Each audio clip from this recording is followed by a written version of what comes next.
Les pauvres ne comprennent rien au luxe. Il y a quelques semaines, ce Chinois a créé la polémique sur TikTok en affirmant que les sacs de luxe français étaient en réalité fabriqués dans ses usines chinoises. C'était absolument faux. Lui, il ne fait que de la contrefaçon, mais le résultat est le même. Il y a eu un gros buzz et des milliers de commentaires pour se moquer des riches. Quels pigeons ces gens-là qui achètent un sac à 10 000 €? Et franchement, vu comme ça, c'est vrai que c'est complètement absurde. Mais alors pourquoi depuis des siècles, des millions de personnes continuent-elles de payer aussi cher pour des produits qui sont apparemment inutiles? Pour comprendre ce phénomène, j'ai passé 3 semaines à creuser le sujet. J'ai été accompagnée d'un docteur en neurosciences spécialiste du comportement des consommateurs de luxe. Et la première chose qui m'a sauté aux yeux, c'est que oui, rationnellement, le luxe n'a absolument aucun sens. Imagine, tu rentres chez H&M et tu regardes un t-shirt blanc, 100% coton, coupe droite, prix 12,99 €. Entre nous, il n'y a rien de spécial. Tu sors et là, tu passes devant une vitrine Balenciaga. Il y a un autre t-shirt blanc, même matière, même coupe, mais il est à 595 €. Et là, tu te dis, non mais attends, qu'est-ce qui justifie cet écart de prix? La qualité? Tu regardes l'étiquette, rien de spectaculaire. La même matière. Pas de broderie, pas de couture à la main. C'est littéralement un t-shirt blanc. Donc, c'est clairement pas la qualité premium du tissu qui explique cet écart de prix. Et puis, même si la qualité était supérieure, est-ce que ça suffirait à justifier un prix 45 fois plus cher? Je pense pas. Et c'est pareil pour d'autres produits beaucoup plus techniques. Par exemple, les montres. Une Patek Philippe d'occasion, c'est au moins 70 000 €. Une Casio, ça coûte max 70 €. Vous croyez vraiment que la Patek Philippe, elle est 1000 fois plus qualitative qu'une Casio? Bien sûr que non. Donc tu te dis sûrement, et à juste titre, c'est absurde, le luxe, c'est juste du marketing. Eh bien justement, allons voir tout de suite ce qu'en dit le marketing.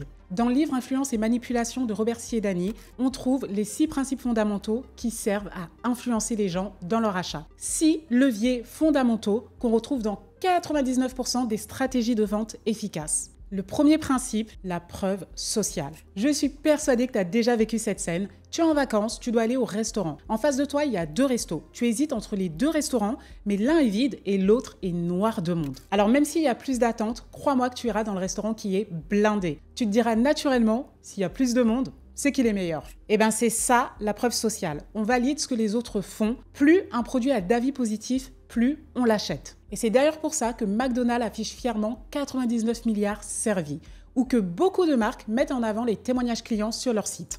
Le deuxième principe de vente, il est hyper simple, c'est la sympathie. Est-ce que tu préfères une hôtesse de caisse souriante et sympathique ou une qui fait la tronche et ne te dit même pas bonjour? Je suis persuadée que tu préfères la première. Tout le monde préfère une entreprise souriante, humaine, drôle et proche. La sympathie est finalement un levier puissant pour vendre sans passer pour un vendeur. Le troisième levier, c'est la réciprocité. Tu donnes quelque chose d'abord et la personne a envie de rendre. C'est comme quelqu'un qui est invité chez toi et qui apporte quelque chose. Et ben, du coup, tu sais très bien que la prochaine fois, si c'est elle qui t'invite, tu vas emmener quelque chose. C'est ça, la réciprocité, on se sent redevable. Pareil, quand tu rends un service à quelqu'un, tu attends qu'il te rende un service en retour quand tu auras besoin. Et c'est pour ça que les entreprises, elles offrent souvent un bonus, une réduction, un code promo, une masterclass gratuite. Le client se sent redevable. Tu reçois, tu veux rendre.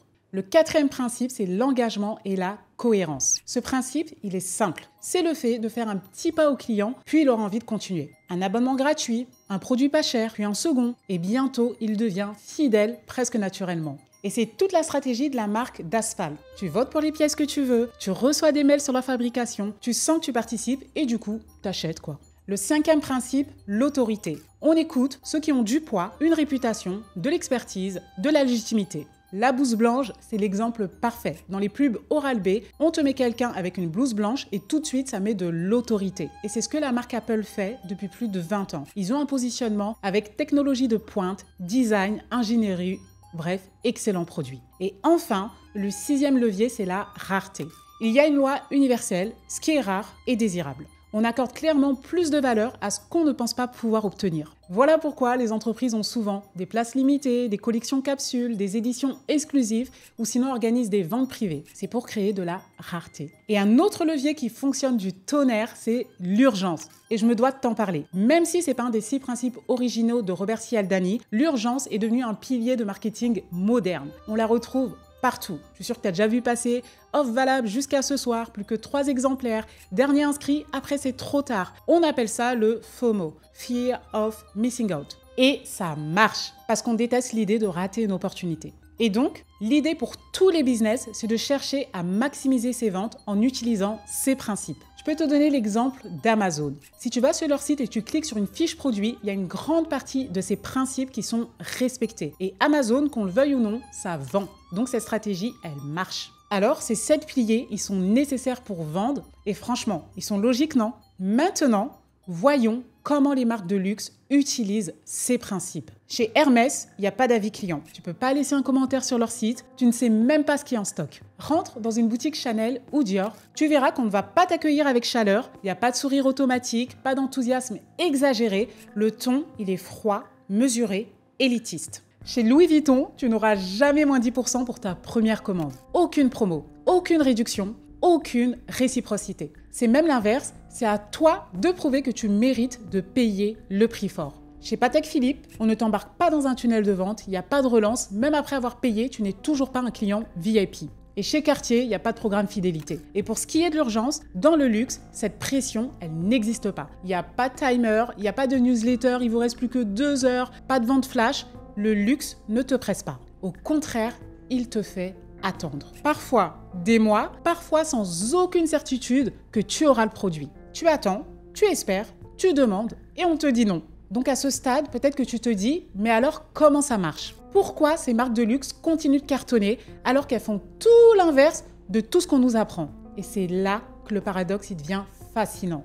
Les seuls principes que toutes les maisons de luxe utilisent, ce sont l'autorité et la rareté. Jamais les autres. Parlons d'abord de l'autorité. Hermès, Chanel, Louboutin, Cartier, Rolex, Bentley, toutes sont adossées à un héritage, un savoir-faire, une réputation qui est installée depuis parfois plus d'un siècle. Pour ces marques, on parle d'ateliers, de lignées de créateurs, de codes, de traditions. Et le deuxième levier, c'est la rareté. Mais pas la rareté comme on la voit chez les marques traditionnelles, pas de « il reste 3 exemplaires », « offre jusqu'à minuit ». Non, ici, la rareté, elle est structurelle. Tu ne choisis pas un sac Hermès, c'est Hermès qui choisit de te le proposer. Tu ne commandes pas une montre Richard Mille, tu fais une demande. Et parfois, on te dit non.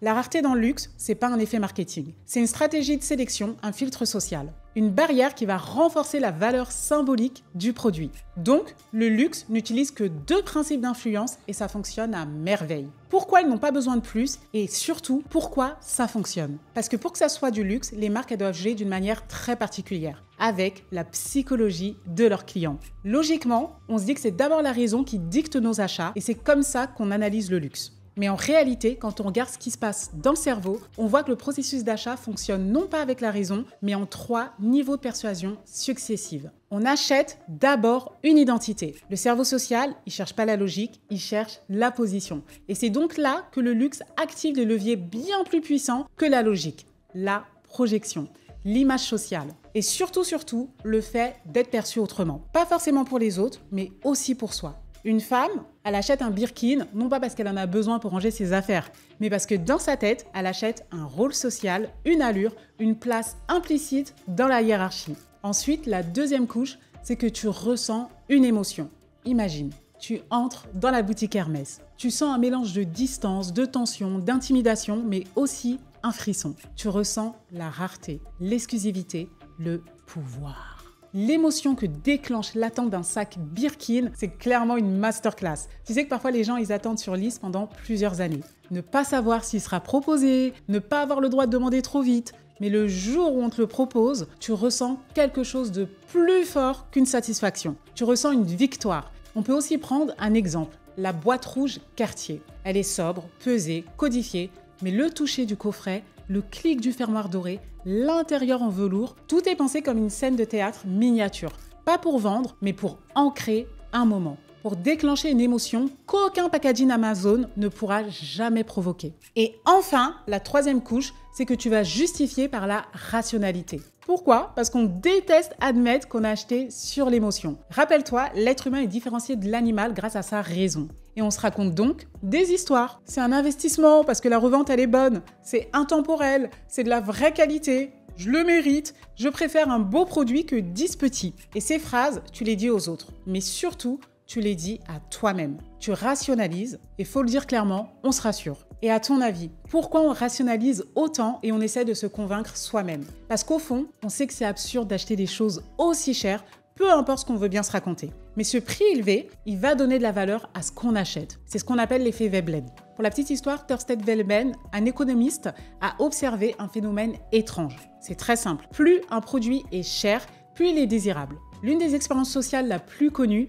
un vin vendu 40 € a été jugé meilleur que le même vin vendu à 8 €. La supercherie, c'est que c'était exactement le même produit, le même vin, la même bouteille, mais le prix influence le plaisir parce que le cerveau, il va valoriser toujours ce qui est coûteux, difficile, exclusif. Donc le luxe joue avec cette illusion cognitive. Ce n'est pas le produit qui crée la valeur, c'est l'effort pour l'obtenir. Et surtout, la perception sociale qu'il déclenche. Dans la même logique, regardez les paons. Chez les paons, le mâle a une énorme queue colorée. Elle le ralentit, elle le rend visible aux prédateurs, mais justement, le fait de survivre malgré ce handicap prouve qu'il est supérieur. Et les femelles le choisissent. Un message qui dit « Je peux me permettre d'être désavantagé parce que je suis fort ». C'est ce qu'on appelle la théorie de l'auto-handicap. Et dans le luxe, c'est exactement pareil. On achète des pièces chères pour envoyer un signal aux autres. Et plus l'achat est absurde pour les autres, plus il signale un statut élevé.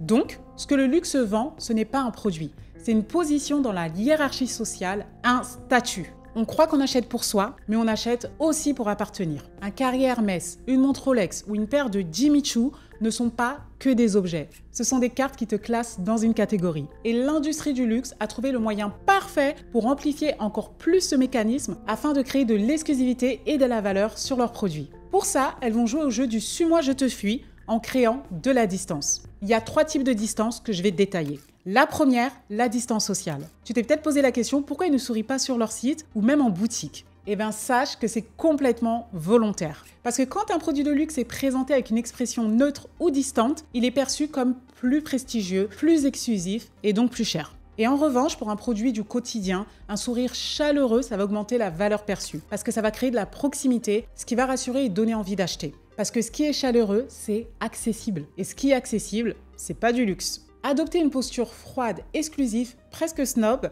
peut être une stratégie très efficace. Parfois, dans les maisons de luxe, tu vas voir qu'il y a un sourire qui est très léger. Il est associé à la compétence. Et c'est exactement la même chose sur les réseaux sociaux. Les marques de luxe utilisent très peu d'émojis. Le luxe a un ton distant parce qu'il ne veut pas être perçu comme accessible. D'ailleurs, sur Instagram, les maisons de luxe sont abonnées à très peu de comptes. Et tout ça, c'est pour créer de la distance. Ensuite, la deuxième distance, ça va être la distance physique. En boutique, tu ne touches pas le produit. Il est seul, dans une vitrine, isolé, éclairé, entouré de vide.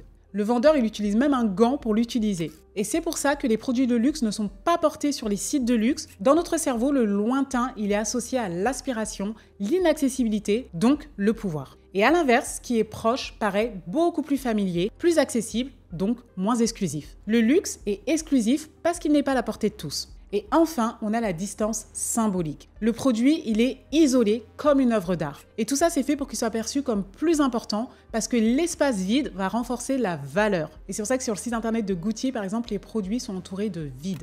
Pour ce qui concerne le prix, dans les maisons de luxe, le prix est toujours rond. Donc les pièces vont coûter 2000, 2500, 10 000 euros, 7500. Ça finit pas par 99 comme on a l'habitude avec les promotions. Le prix, il est discret. Parfois, il est même caché parce que tu comprends, c'est pas important. T'achètes pas un produit, tu fais une acquisition. Le luxe crée du désir, non pas en se rapprochant du consommateur, mais en s'éloignant de lui. Ce qui est rare, inaccessible et silencieux attire. Elle fait tout pour montrer qu'elle ne cherche pas à vendre. On l'a d'ailleurs vu tout à l'heure, dans le luxe, pas de promo, pas de séduction, pas de preuve sociale, pas de validation. Le message est simple. Tu veux acheter? Prouve-moi que tu mérites de porter la marque. Et ça, c'est le degré ultime d'autorité et de rareté. Il n'y a même pas besoin de persuasion. C'est toi qui dois séduire la marque. Les marques de luxe, elles jouent un double jeu. Elles font croire qu'elles n'ont pas besoin de convaincre, qu'elles ne courtisent personne, mais en réalité, leur stratégie, elle est calculée au millimètre. Car elles savent très bien une chose, tous les clients du luxe ne se ressemblent pas. Et ça, elles l'ont parfaitement intégré dans leur marketing. Elles ne vendent pas qu'un produit. Elles vendent, comme on l'a vu, un positionnement dans la hiérarchie sociale. Mais ce qu'il faut comprendre, c'est que ceux qui achètent du luxe, ils ne forment pas un grand groupe homogène. Elles ont segmenté volontairement leur clientèle en 3 codes sociaux distincts. 3 langages, 3 façons de dire « je suis au-dessus ». Et ça, sans jamais prononcer un mot. Le premier groupe, c'est celui des nouveaux riches. Ce sont ceux qui ont récemment accédé à un certain niveau de revenus et qui veulent le montrer. Et c'est souvent le premier réflexe quand on accède à un certain niveau de richesse. Je suis passée par là. Leur objectif, il est clair, visibilité. Ils veulent prouver qu'ils ont réussi. Et pour ça, ils vont choisir souvent des pièces où le logo est roi, une sorte de starter pack avec le sac Louis Vuitton monogrammé, la ceinture Gucci à boucle dorée, la montre Rolex bien brillante, facilement identifiable, la voiture sportive look tape à l'œil, et c'est pas un jugement. Je le précise car les nouveaux riches sont toujours critiqués, et ça m'agace un petit peu. C'est pourtant logique, quand on a gravi des échelons, on veut tout simplement signaler qu'on n'est plus en bas. Mais très vite, ce signal, il devient bruyant. Trop commun, trop lisible pour beaucoup de personnes.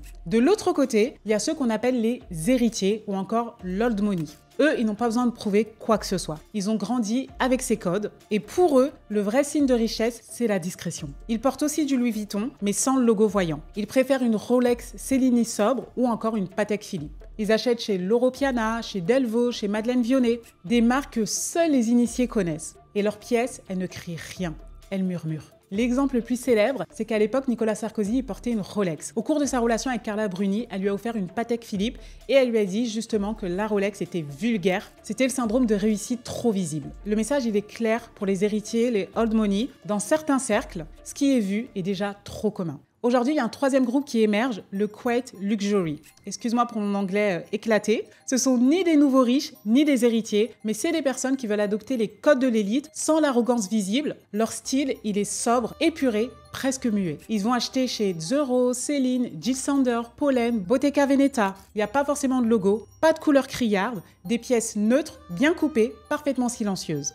Et c'est cette absence de message qui devient le message. Tout est lisse, épuré, silencieux. Et ce silence, il devient également un signal. Imagine un entrepreneur qui refuse d'acheter une Rolex parce que tout le monde en a une. Alors il choisit une FP Journe, moins connue, plus technique, fabriquée à la main. Il ne veut pas montrer qu'il a réussi, il veut prouver qu'il comprend. Mais évidemment, ça ne s'arrête pas là. Parce que plus tu montes dans la hiérarchie, plus elles vont encore plus affiner leur stratégie pour te vendre encore plus et toujours plus cher. Parce que les marques, elles ont compris que l'être humain veut se distinguer des autres, même dans un groupe élitiste. Parce qu'une fois que tu fais partie du bon groupe, nouveau riche, old money, Quiet Luxury, tu ne veux plus juste porter un sac Hermès. Tu veux être unique. Un cuir jamais vu, une couleur réservée, un modèle créé uniquement pour toi, un détail imperceptible, sauf pour ceux qui savent. Et c'est pour ça que les marques de luxe proposent aujourd'hui des niveaux de personnalisation extrêmes. On a du sur-mesure, sur commande, sur sélection. Et plus c'est discret, plus ça vaut cher. Plus c'est inaccessible, plus ça donne du pouvoir.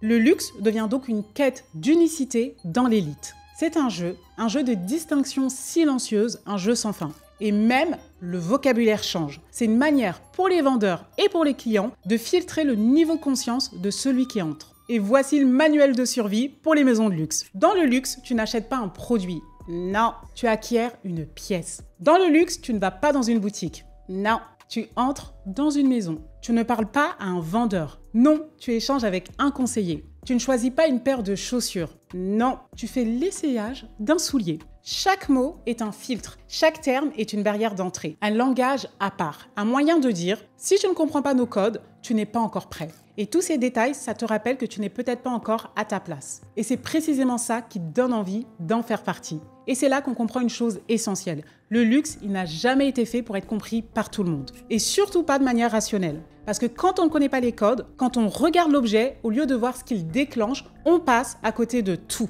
Mais au lieu de s'arrêter à cette incompréhension, il faut peut-être la regarder autrement. Pas comme une barrière, mais comme un miroir de nos besoins les plus profonds. Parce que c'est pas une mauvaise chose. Notre besoin d'affiliation à un groupe et le besoin naturel de se sentir unique sont des besoins profondément humains. Et ça veut pas dire que ceux qui achètent du luxe sont superficiels ou que ceux qui s'en moquent sont ignorants. C'est une mécanique universelle. Et il n'y a pas de bon ou mauvais camp. On retrouve d'ailleurs ces mêmes mécaniques de distinction, de statut dans les classes populaires. On a tous des achats qui vont jouer sur notre personnalité, notre désir de différenciation. Par exemple, un maillot supporter. Je me souviens d'ailleurs qu'à mon époque, au collège, l'objet que toutes les filles voulaient, c'était le sac Longchamp. On refuse parfois certaines marques parce qu'on trouve qu'elles font trop bourgeoises. À chaque fois, on est dans le rejet d'un style et la recherche d'une identité. Tout le monde le fait. Donc, comprendre ces mécanismes, c'est comprendre comment on achète, mais aussi comment on vend. Et puis, il y a celles et ceux comme moi qui ont grandi loin du luxe, qui n'ont pas grandi dans les quartiers où on reconnaît une Patek à distance et qui un jour, après beaucoup de travail, acquièrent un Kelly Hermès. Non pas pour dire « regarde-moi », mais parce que ça marque quelque chose. Un passage, une revanche douce, une forme de fierté personnelle. Silencieuse, mais très présente. Alors oui, comprendre le luxe, c'est aussi mieux se comprendre. C'est prendre du recul sur ce qui nous attire, ce qui nous fait rêver, ce qui nous touche. Parce qu'au fond, le luxe devient une langue. Et chacun choisit le dialecte qui parle. Mais voilà la vraie question. Quand tu veux quelque chose de cher, de rare, de prestigieux, est-ce que tu l'aimes pour ce qu'il est ou pour ce qu'il dit de toi quand les autres le regardent? Et si demain, il n'y avait plus personne pour voir ton sac, ton costume, ta montre, ta voiture, est-ce que tu l'aimerais encore autant? Je me pose exactement cette question pour mes gros achats de luxe. Et honnêtement, j'en ai aucune idée. J'ai beau me raconter des histoires rationnelles suite à ces achats. Par exemple, je vais le rentabiliser, c'est un investissement, j'en rêvais, je le mérite. Au fond, je pense surtout que j'ai acheté une identité et que je suis tombée amoureuse de l'émotion que le luxe déclenche en moi. Alors maintenant que tu sais tout ça, est-ce que toi, tu comprends mieux le luxe ?